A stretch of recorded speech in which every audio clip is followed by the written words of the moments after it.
Hiya YouTubers, this is Superman G coming back at you one more again. And on today's video, I'm going to show you how to use ACRONIS to back up, or rather restore, your computer.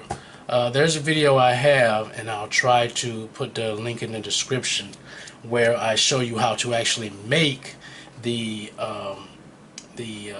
backup media for ACRONIS, which is you have to make a bootable USB flash drive, and I show you the steps on how to go about actually restoring it, but I didn't actually take you through what the process looks like.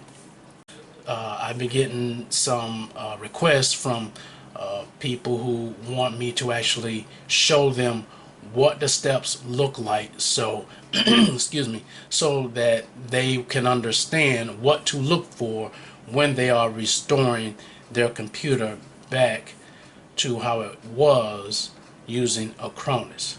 So what you're gonna need is the ACRONIS USB flash drive that you put on the program on the drive with.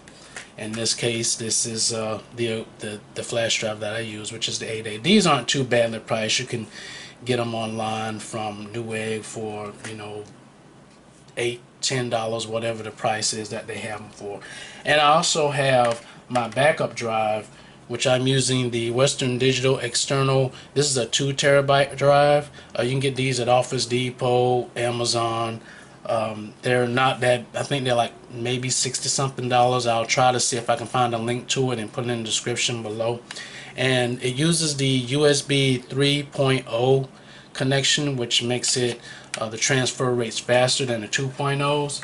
And so the way you want to start out is while your Windows is open, you want to take your flash drive, take it out, and you want to put it inside an available, this is a USB 3.0, so you want to put an available USB 3.0 port. If you don't have a USB 3.0, you can put it in a USB 2.0, but just understand that the transfer rate may be a little bit slower, but not impossible, but it'll just take a little longer.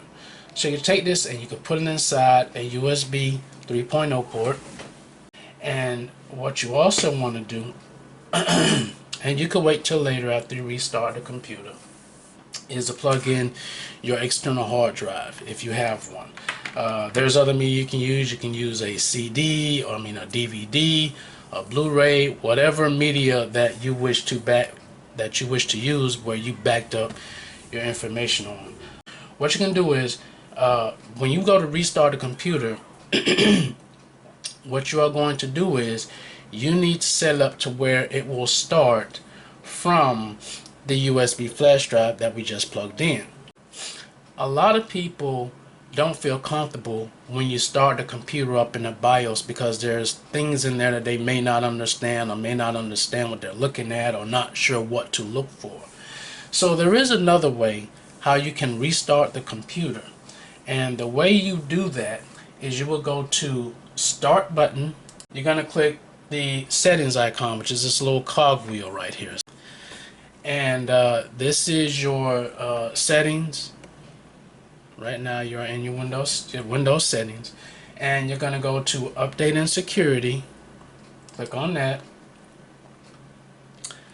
and then you're going to want to come over to Recovery. Click on Recovery, and you're going to go to Advanced Startup, which, am I there? Okay. Advanced Startup, right here. See if I can get you in closer.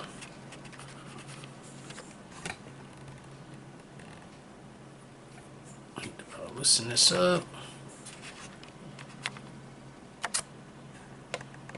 Advanced Startup, which is where you can see there. Okay. You're going to click on Restart Now. You click on Restart Now. Now you're at the Choose Options screen, where it's going to ask you, well, what is it that you want to do? How do you want to restart your computer? You are going to go to Troubleshoot. You're going to go to advanced options, and from here you're going to go to UEFI firmware settings. Now what this will do, this will get you into your BIOS where you can change the boot order for the computer. So you're going to select that, and it's going to have to restart. So you're going to click restart, and from here the computer is going to restart. And this is the BIOS. So as you can see, there's a lot of information that's on the screen. So what you want to do is, my particular BIOS, in this case I have the MSI motherboard, and my BIOS is actually pretty simple. Yours may not be this simple, but this is where I can change the boot priority or the boot order of my computer restarting, or where it starts from. It starts up from. And in this case, USB, which is the ADATA USB flash drive. So as you can see, it says the UEFI ADATA USB flash drive. That's where I want to start from, because that's where my ACRONIS information is. Alright, and you can actually drag on this particular motherboard. You can actually hold down the left button and drag the boot order that you want the computer to start from. So if it was on the hard drive, I can change it. I could switch them if I wanted to, have it start from there. And but in this case, I want it to start from my USB flash drive, so I'm going to hold down the left button and drag it all the way to the front. So this will actually be the boot order for this computer. Okay, in this case, I am going to hit the X button, which is all the way over here in the corner, and it's going to ask me, any changes. You have not made any changes in the BIOS settings. I'm going to click yes. Now, if I hadn't made a change, if you had made a change in the BIOS settings, then you want to click yes to agree that the changes were made. Okay, now that we are in the ACRONIS True Image Backup software, and once again, this is the flash drive. So you want to click, you got many ways you can click recovery. You can go to recovery here, you can go to recovery here, or recovery here. It doesn't matter, they're all going to lead you to the same area. Now, these are all your backups. All your backups that you have on the external hard drive that you backed your information up on. You want, and it's still loading, so give it some time, because it's still loading. It's because it's booting from the flash drive and it's come from the external hard drive. It may take a little while for things to upload. So if you don't see your recent backup, give it a little time to populate. Okay, you have to be a little patient with it. You want to look for your most recent backup, or whichever backup you want to use. Most likely you want to look for your recent backup. In this case, my recent backup, don't worry about the Windows backup down here. That does not really apply. Okay, just to cut down on the confusion, you want to come up to where the name of your computer is. So in this case, if the name of your computer was, my desktop or bedroom's desktop, whatever the name of the computer is, that's where you want to look for the name at. You want to look for it in this area right here. In this case, I have two. I have a Silver HP, which is in my front room, and then I have this computer, which is the Silver Surfer. So with that being said, I'm going to come down here to the areas that say Silver Surfer. In this case, I have two. I got two full backups. Okay, and I want to look for the recent one, and it shows you the method, full backup, incremental backups, and things of that nature. Okay, so I want to look for my most recent one. And you want to make sure that you get it right. You want to make sure you select the right computer. If you choose the wrong one, you're going to get an error message and it won't work. So you want to make sure you get the right one. In this case, I want to look for my Silver Surfer, which is here. And you want to check the date that it was created. In this case, I want to look for the most recent date. So, in this case, the most recent Okay, there it is. Now I got it. If you click create it, it'll show you this section right here. If you can click on pretty much anything here, but when you click create it, there's an arrow here that will change directions. It'll go down and it'll go up. I'm gonna see if I can zoom you in so you can see what I'm doing. Okay, see this little arrow right here? If you click this section right here, you see how it changes direction? Up, down. Okay, when you change that, it'll change from newest to oldest.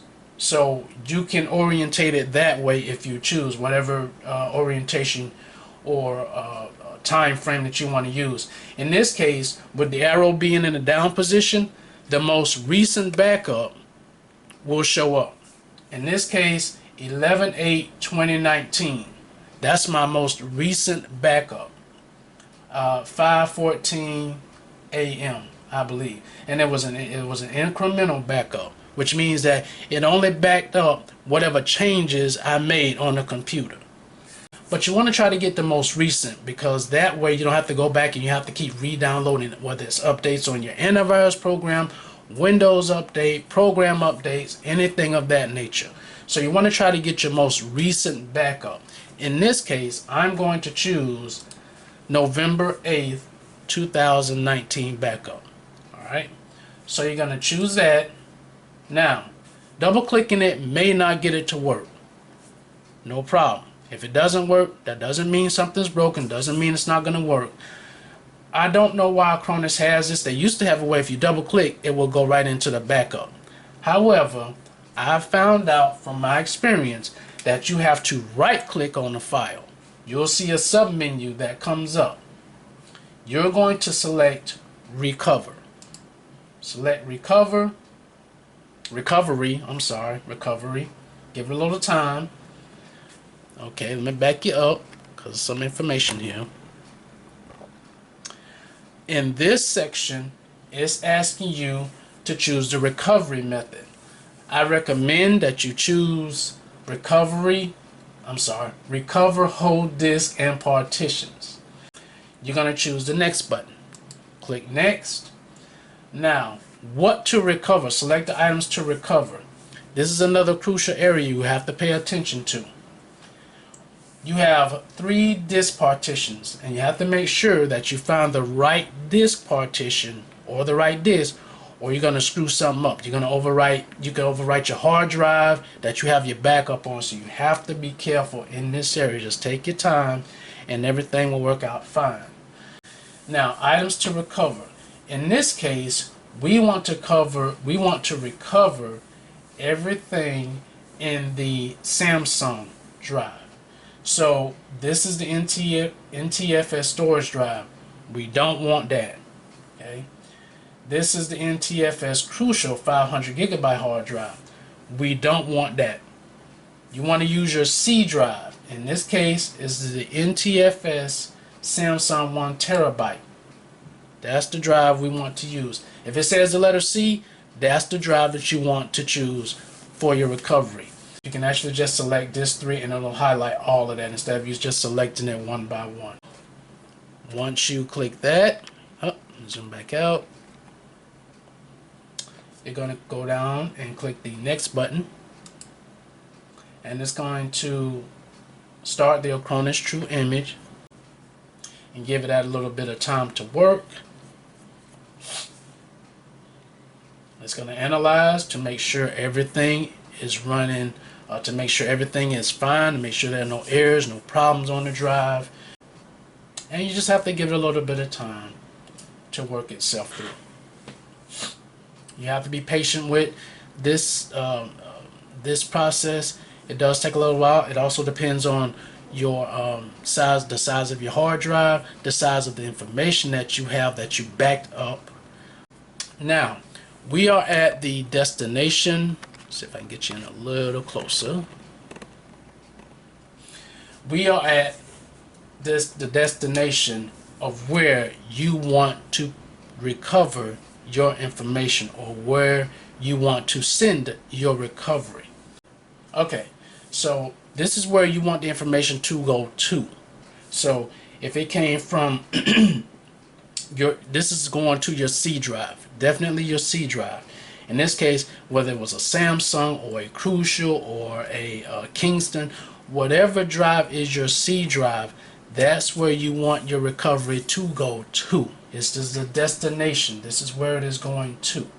But this is the Samsung 1 terabyte, and this is the one that I want to use. If you're not sure on which drive that you are trying to place your recovery, come over here to interface and it'll show you what the interface is. And this is the Samsung NVMe drive. So this is the drive that I want to have my recovery go to. Once you select the disk, because you're going to highlight it, once you select the disk that you want your recovery to go to, you're going to come down here and click next. Click next. It's going to give you this warning, so to speak. The destination hard drive you have chosen contains some partitions that can contain useful data. Hard disk drive image recovery is possible only if the destination hard disk drive is empty. Click OK to confirm deletion of all partitions on the destination hard disk drive. It's going to completely erase the disk drive, whether it's the NVMe or hard disk drive or SATA drive. It's going to completely erase it. If you have a virus on there or a malware, it's going to completely erase all of that. Now, if you did a backup while the malware or the virus was on your computer, guess what? You are about to put it right back on your computer again. You have to first clean out the virus or the malware before you make a backup of your computer. If you do not, you're going to put it right back on your computer again. Click OK. It is going to give you this confirmation or a summary, so to speak, about all what you have just selected. You're going to go down to the bottom, go down here, get you down here. Okay, you're going to come down here and you're going to click proceed. Click proceed, and off to the races she goes. Now you can set it up to where if you click this tick right here, you can have it restart the computer when the operation is completed, or you can have it shut down the computer when the operation is completed. Personal preference, I select shut down the computer when the operation is completed. In this case, I want it to shut down the computer. So if I go do something and I come back and the computer is off, that means that the process has been completed, and then I can take out my external hard drive and my flash drive and then turn the computer back on, and it should boot right back into Windows as if nothing ever happened. Okay, so now we're at the point where the computer is about to restart or actually shut down from whichever option that you chose. And back you up a little bit so you can see the computer is actually turned off. At this point, I am going to disconnect the flash drive that has the ACRONIS and the external hard drive. I'm going to turn the computer back on, and we should see the entire desktop as if nothing ever happened. And now I am about to log in to my computer, and we should be right back into the desktop as if nothing ever happened. Okay, there's my desktop from the first monitor, and if you remember this monitor from at the start of the video. So it works. This is another way how you can test out the features of your of the ACRONIS, but you want to make sure that the software works. You don't want to just keep making backups and and then one day you really need it and it doesn't work. So you want to test it, I would say, once every month, and make sure the software works. And so I hope this helps you guys out. So thank you guys for watching. Take care, be safe, Peace out.